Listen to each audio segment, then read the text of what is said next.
Hello friends, welcome to my channel আমি হয়েছি তোমাদের সবাইকে স্বাগত। তোমরা কেমন আছো বন্ধুরা? আশা করি তোমরা সবাই অনেক অনেক অনেক ভালো আছো। আর তোমাদের ভালোবাসা পেয়েও আমি কিন্তু ভীষণ ভালো আছি। তো এই দেখো, আজকে যে ব্লগটা আমি স্টার্ট করেছি, তো এটা আমি আজকে বারোদোলে গিয়েছিলাম রবিবার।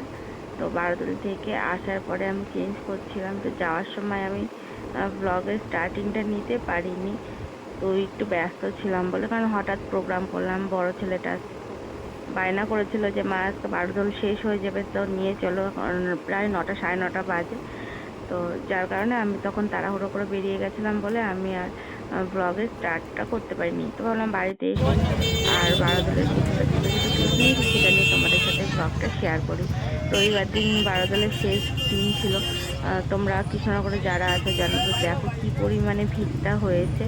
জগদ্ধাত্রী পুজোতেও মনে হয় এত ভিড় হয় না আমাদের রাজবাড়ির মাঠে। তো যাই হোক না কেন, এটা জাস্ট ফানি বললাম, কিন্তু অ্যাকচুয়ালি ভিড় হয় প্রচুর পরিমাণে। যে কোনো অকেশনে আমাদের কৃষ্ণনগরে কিন্তু দারুণ ভিড় হয়, খুব জমজমাট।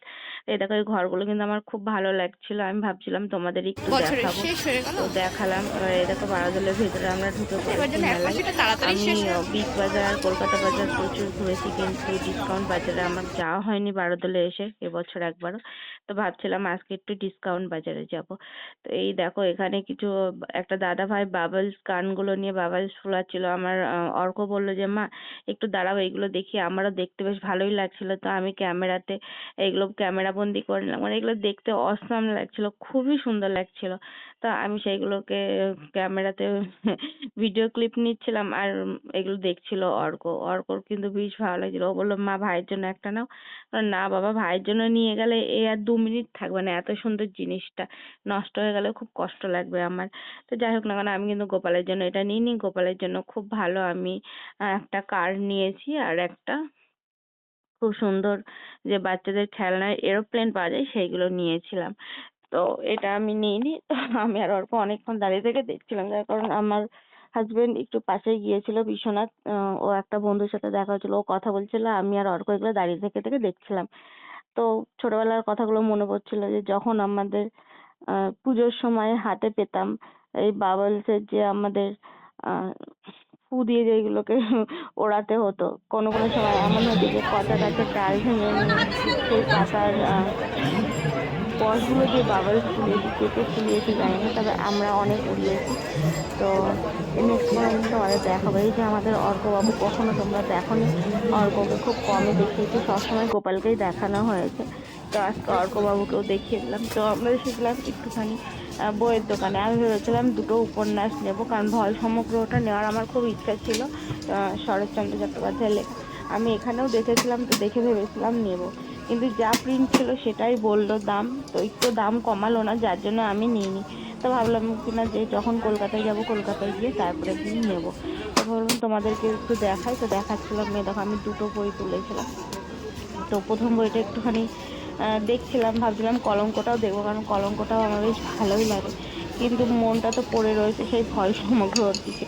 তো আমি ভাবছিলাম চলো দুটো একটা বই পড়ে নিই। তো পড়ে নিয়ে দেখি কেমন লাগে। আমার আবার ফ্রন্ট পেজটা দেখে, মানে ব্যাক কভারটা দেখলাম এটার কলঙ্কর।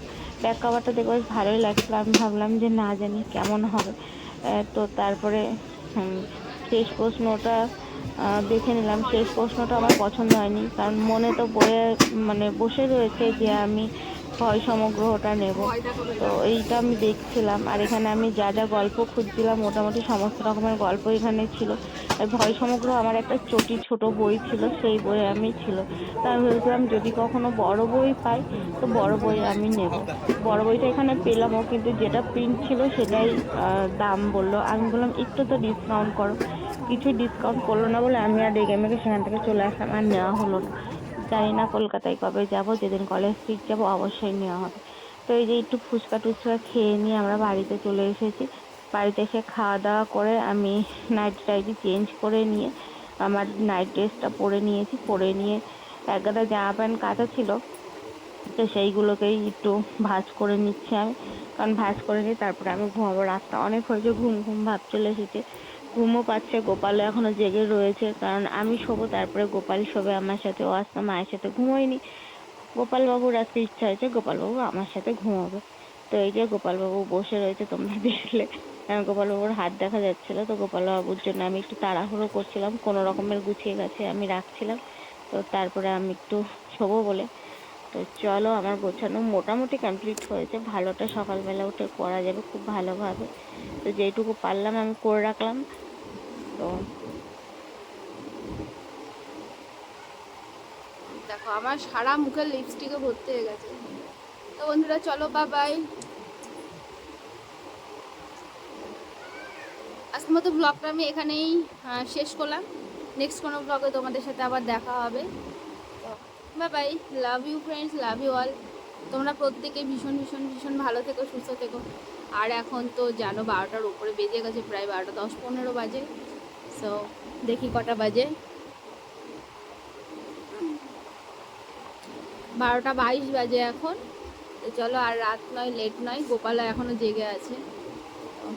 বাবাই বলে আমি ব্লগটা কমপ্লিট করে ঘুমিয়ে পড়লাম। তোমরা প্রত্যেকে ঘুমিয়ে পড়ো। Tata, good night.